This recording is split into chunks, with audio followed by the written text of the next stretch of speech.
Tercer domingo del tiempo ordinario. Evangelio y lecturas del día domingo 26 de enero del 2025. Lectura del libro de Nehemías. En aquellos días, Esdras, el sacerdote, trajo el libro de la ley ante la asamblea, formada por los hombres, las mujeres y todos los que tenían uso de razón. Era el día primero del mes séptimo, y Esdras leyó desde el amanecer hasta el mediodía, en la plaza que está frente a la puerta del agua, en presencia de los hombres, las mujeres y todos los que tenían uso de razón. Todo el pueblo estaba atento a la lectura del libro de la ley. Esdras estaba de pie sobre un estrado de madera, levantado para esta ocasión. Esdras abrió el libro a la vista del pueblo, pues estaba en un sitio más alto que todos, y cuando lo abrió, el pueblo entero se puso de pie.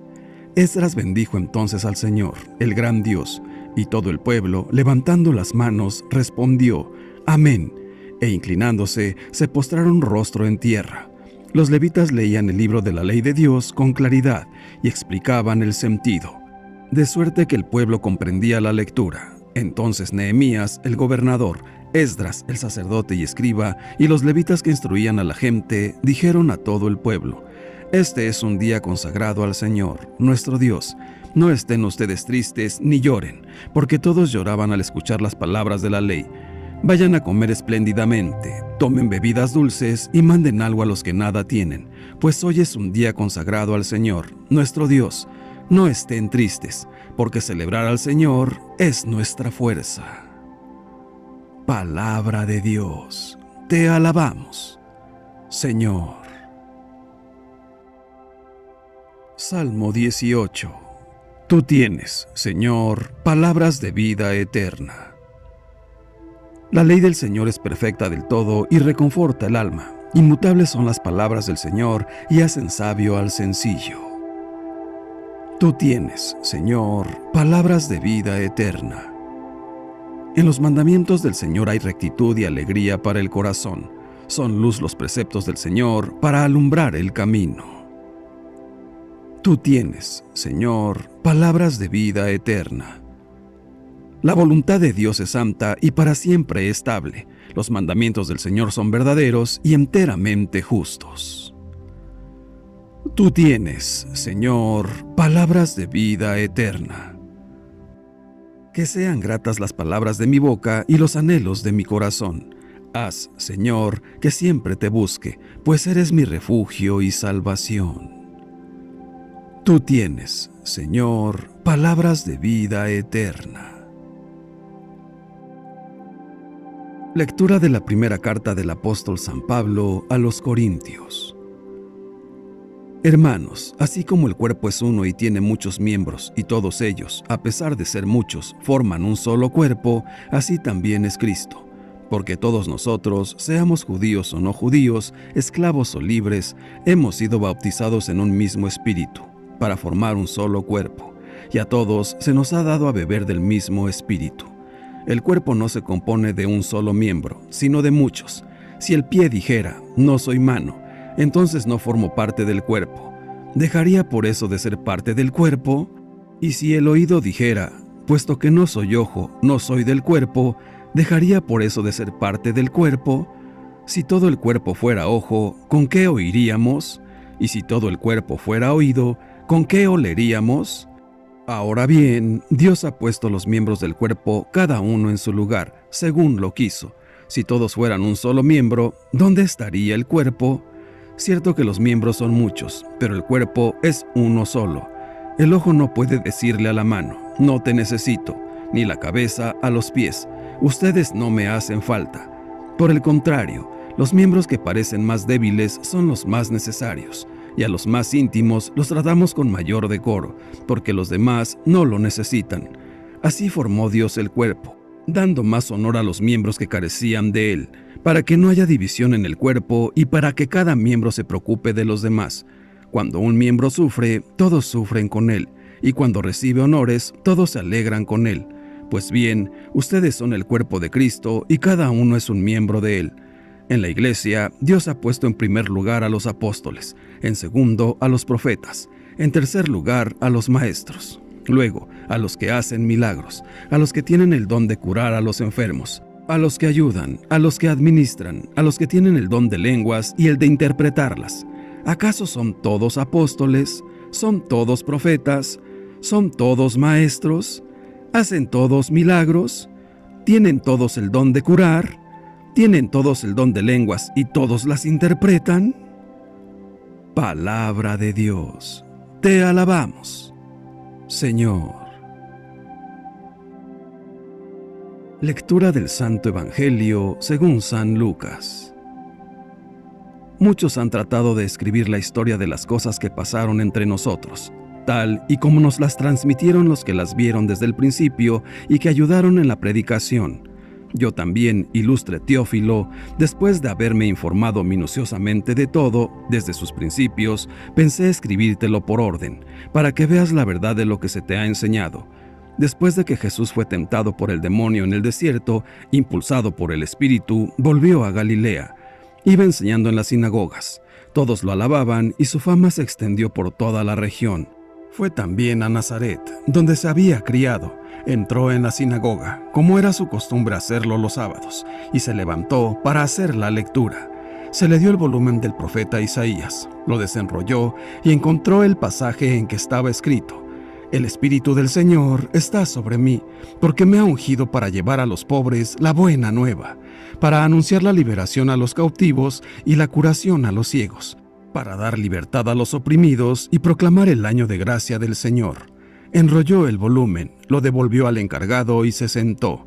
Los ojos de todos los asistentes a la sinagoga estaban fijos en él. Entonces comenzó a hablar, diciendo: Hoy mismo se ha cumplido este pasaje de la Escritura que acaban de oír. Palabra del Señor. Gloria a ti, Señor Jesús. Reflexión. En el Evangelio de hoy vemos a Jesús que inaugura su predicación. Es la primera predicación de Jesús. Se dirige a Nazaret, donde creció, y participa en la oración en la sinagoga. Se levanta a leer y, en el volumen del profeta Isaías, encuentra el pasaje sobre el Mesías, que proclama un mensaje de consolación y liberación para los pobres y los oprimidos. Terminada la lectura, todos los ojos estaban fijos en él, y Jesús inicia diciendo: Hoy mismo se ha cumplido este pasaje de la Escritura que acaban de oír. Detengámonos en este hoy. Es la primera palabra de la predicación de Jesús contada en el Evangelio de Lucas. Pronunciada por el Señor, indica un hoy, que atraviesa toda época y permanece siempre válido. La palabra de Dios siempre es hoy. Empieza un hoy. Cuando nosotros leemos la palabra de Dios, en nuestra alma empieza un hoy si nosotros la comprendemos bien. La profecía de Isaías se remontaba a siglos antes, pero Jesús, por la fuerza del Espíritu Santo, la hace actual y, sobre todo, la lleva a cumplimiento e indica la forma de recibir la palabra de Dios. Hoy, no como una historia antigua, no, es hoy. Hoy habla a nuestro corazón. Los paisanos de Jesús están admirados por sus palabras. Incluso si nublados por los prejuicios no le creen, se dan cuenta de que su enseñanza es diferente de la de otros maestros. Intuyen que en Jesús hay más. Está la unción del Espíritu Santo. A veces sucede que nuestras predicaciones y nuestras enseñanzas permanecen genéricas, abstractas, no tocan el alma y la vida de la gente. ¿Y por qué? Porque les falta la fuerza de este hoy. Ese que Jesús llena de sentido con el poder del Espíritu Santo es el hoy. Hoy nos está hablando. Sí, a veces se escuchan conferencias impecables, discursos bien construidos, pero que no mueven el corazón, y así todo queda como antes. También algunas homilías son imprecisas, y en vez de despertar el alma, la duermen. Cuando los fieles empiezan a mirar el reloj diciendo: ¿cuándo terminará esto?, duermen el alma. La predicación corre este riesgo. Sin la unción del Espíritu Santo se empobrece la palabra de Dios. Cae en el moralismo o en conceptos imprecisos. Presenta el Evangelio con desapego, como si estuviera fuera del tiempo, lejos de la realidad. Y este no es el camino. Pero una palabra en la que no palpita la fuerza del hoy no es digna de Jesús y no ayuda a la vida de la gente. Por esto, quien predica es el primero que debe experimentar el hoy de Jesús, para así poderlo comunicar en el hoy de los otros. Y si quiere dar clases, conferencias, que lo haga, pero en otro lado, no en el momento de la homilía, donde debe de dar la palabra para que sacuda los corazones. En este domingo de la palabra de Dios, demos las gracias a los sacerdotes, a los predicadores y a los anunciadores del Evangelio que permanecen fieles a la palabra que sacude el corazón, que permanecen fieles al hoy. Recemos por ellos, para que vivan el hoy de Jesús, la dulce fuerza de su espíritu que vuelve viva la Escritura. La palabra de Dios, de hecho, es viva y eficaz, nos cambia, entra en nuestros asuntos, ilumina nuestra vida cotidiana, consuela y pone orden. Recordemos, la palabra de Dios transforma una jornada cualquiera en el hoy en el que Dios nos habla. Con el tiempo descubriremos que esas palabras están hechas a propósito para nosotros, para nuestra vida. Nos ayudarán a recibir cada día con una mirada mejor, más serena, porque cuando el Evangelio entra en el hoy, lo llena de Dios. Familiaricémonos con el Evangelio. Nos traerá la novedad y la alegría de Dios. La palabra de Dios es también el faro que guía el recorrido iniciado en toda iglesia. En el Evangelio de hoy, San Lucas nos habla de la actividad evangelizadora de Jesús. Jesús es diferente de los maestros de su tiempo. Él no abre una escuela dedicada al estudio de la ley, sino que sale a predicar y a enseñar por todas partes, en las sinagogas, por las calles, en las casas, siempre moviéndose. Jesús también es distinto de Juan el Bautista, quien proclama el juicio inminente de Dios, mientras que él anuncia el perdón. El texto de Isaías que ahora él lee y que sorpresivamente se aplica a sí mismo en la sinagoga de Nazaret, indica que el anuncio mesiánico del reino de Dios que está ya entre nosotros se dirige de manera preferencial a los marginados, a los prisioneros y a los oprimidos. Evangelizar a los pobres es la misión fundamental de Jesús, y esta ha de ser también la misión prioritaria de la Iglesia y de cada bautizado en la Iglesia. Efectivamente, ser cristiano y ser misionero es la misma cosa. Anunciar el Evangelio con la palabra, y antes aún con la vida, es la finalidad principal de la comunidad cristiana y de cada uno de sus miembros. Como fácilmente podemos deducir, Jesús dirige la buena nueva a todos, sin excluir a nadie. Es más, lo hace privilegiando a los más lejanos, a quienes sufren, a los enfermos y a los descartados por la sociedad. Personas que en tiempos de Jesús, lo mismo que en nuestro tiempo, no estaban ciertamente en el centro ni de la comunidad religiosa ni de la sociedad civil. Pero podemos preguntarnos, hoy, en nuestras comunidades parroquiales, en las asociaciones, en los movimientos apostólicos, ¿somos fieles al programa de Cristo? Debemos preguntarnos también si la evangelización de los pobres, es decir, llevarles el feliz anuncio, es la prioridad. No se trata solo de dar asistencia social, menos aún de hacer actividad política. Se trata de ofrecer la fuerza del Evangelio que convierte los corazones, sana las heridas, transforma las relaciones humanas y sociales de acuerdo a la lógica del amor. Hermanos míos, la fuerza del Espíritu Santo sostiene al Hijo de Dios que está pendiendo de la cruz y lo ha sostenido siempre mientras caminaba en el mundo para cumplir con su misión. El Hijo de Dios es el ungido, el enviado para anunciar la buena nueva a los pobres y liberar a los cautivos y a los oprimidos. Él es el libertador, el salvador, el que se ofrece como víctima de expiación por los pecados de todos los hombres. La gracia de Dios está sobre él y actúa a través de él con todo su poder por medio de sus discípulos, configurándolos con él, Cristo crucificado y Cristo resucitado, para derramar sobre el mundo su misericordia, proveniente de la gracia salvadora de su sacrificio en la cruz. Es la fuerza del Espíritu de Dios que está sobre los sacerdotes y se derrama sobre todos los hombres, al transubstanciar el pan en el cuerpo de Cristo y el vino en la sangre de Cristo, para alimentar, sanar, liberar y divinizar a todo aquel que esté bien dispuesto a recibirlo. Acerquémonos a recibir la fuerza del Espíritu Santo, dejándonos ungir por el mismo Cristo a través de los sacramentos, para que seamos sanados, liberados y enviados a proclamar la buena nueva a nuestros hermanos y a anunciar con alegría la palabra de Dios. Reconozcamos en esa palabra la única verdad y dejémonos iluminar con docilidad por el Espíritu Santo, que con el Padre y el Hijo es un solo Dios verdadero. Y, con docilidad, dejémonos también transformar y guiar por sus propuestas e inspiraciones, para que podamos evangelizar con el ejemplo, poniendo en obra nuestra fe, nuestra esperanza y nuestra caridad, procurando ser instrumentos de la misericordia de Dios, para acompañar y ayudar a los sacerdotes a cumplir con su misión de reunir a todas las ovejas de la casa de Israel en un solo pueblo santo, un solo rebaño con un solo pastor. Uno de los rasgos más marcados de la conducta de Jesús es su defensa decidida de los pobres. Una y otra vez, los cristianos católicos tratamos de esconder algo que es esencial en su actuación. No nos engañemos, su mensaje no es una buena noticia para todos. Él ha sido enviado para dar una buena noticia a los pobres. El futuro proyectado y querido por Dios les pertenece a ellos. Tienen suerte los pobres, los marginados por la sociedad, los privados de toda defensa, los que no encuentran sitio en la convivencia de los fuertes, los despojados por los poderosos, los humillados por la vida. Ellos son los destinatarios del reino de Dios, que se alegrarán cuando Dios reine entre sus hijos e hijas. Pero, ¿por qué son ellos los privilegiados? ¿Es que los pobres son mejores que los demás para merecer de un Dios un trato especial? La posición de Jesús es sencilla y clara.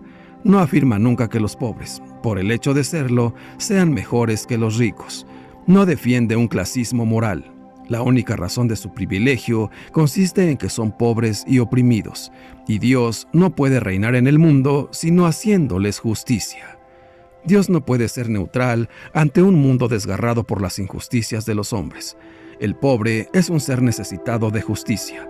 Por eso la llegada de Dios es una buena noticia para él. Dios no puede reinar sino defendiendo la suerte de los injustamente maltratados. Si el reinado de Dios se impone, los pobres serán felices, porque donde Dios reina, no podrán ya reinar los poderosos sobre los débiles, ni los fuertes sobre los indefensos. Pero no olvidemos, lo que es buena noticia para los pobres resuena como amenaza y mala noticia para los intereses de los ricos. Tienen mala suerte los ricos, el futuro no les pertenece. ¿Por qué? Porque sus riquezas les impiden abrirse con humildad al reino de los cielos. La primera mirada de Jesús no se dirige al pecado de las personas, sino al sufrimiento que arruina sus vidas. Lo primero que toca su corazón no es el pecado, sino el dolor, la opresión y la humillación que padecen hombres y mujeres. Nuestro mayor pecado consiste precisamente en cerrarnos al sufrimiento de los demás para pensar solo en el propio bienestar. Jesús se siente ungido por el Espíritu de un Dios que se preocupa de los que sufren. Es ese Espíritu el que lo empuja a dedicar su vida entera a liberar, aliviar, sanar, perdonar. Jesús dice: «El Espíritu del Señor está sobre mí, porque Él me ha ungido, me ha enviado para dar la buena noticia a los pobres, para anunciar a los cautivos la libertad y a los ciegos la vista, para dar libertad a los oprimidos, para anunciar el reino de gracia del Señor». En el Evangelio de hoy, Jesús dice: «Hoy mismo se ha cumplido este pasaje de la Escritura que acaban de oír». De este modo, Jesús se presenta ante sus paisanos como el Mesías prometido, el ungido de Dios, el Cristo, pues Cristo significa ungido. En él se cumplen las promesas hechas por Dios al pueblo de la antigua alianza. Jesús ofrece un perdón sin límites y sin condiciones. ¿Cuándo será esto?, se preguntan sus oyentes y nos preguntamos también nosotros. Hoy se cumple esta escritura que acaban de oír. Hoy, también para nosotros, puede ser ese gran día si la palabra de Dios que hemos escuchado comienza a ser viva y eficaz, porque es espíritu y vida. Jesús no vino a leer la Biblia, vino a cumplirla. Un hoy que se repite muchas veces en el Evangelio y que hace referencia a la actualidad, a nuestra situación personal y comunitaria. Hoy se cumple esta escritura. Hoy debe cumplirse lo que es la buena noticia. El cristiano católico vive siempre en el hoy de Dios siempre presente, siempre buscándonos. En nuestro tiempo de dispersión y distracción, este evangelio nos invita a interrogarnos sobre nuestra capacidad de escucha. La buena nueva anunciada a los pobres es el signo de la presencia de Cristo. Antes de poder hablar de Dios y con Dios, hay que escucharlo. Padre nuestro, Dios todopoderoso y eterno, dirige nuestros pasos de manera que podamos agradarte en todo, y así merezcamos en nombre de tu Hijo amado abundar en toda clase de obras buenas. Todo esto te lo pedimos por medio de tu Hijo amado Jesús, que vive y reina contigo en la unidad del Espíritu Santo y es Dios, por los siglos de los siglos. Santísima Virgen María, gracias por interceder siempre por nosotros ante tu Hijo amado Jesús. Dios te salve María. Gloria al Padre, y al Hijo, y al Espíritu Santo, por los siglos de los siglos. Amén. Que Dios nos bendiga a todos. Amén.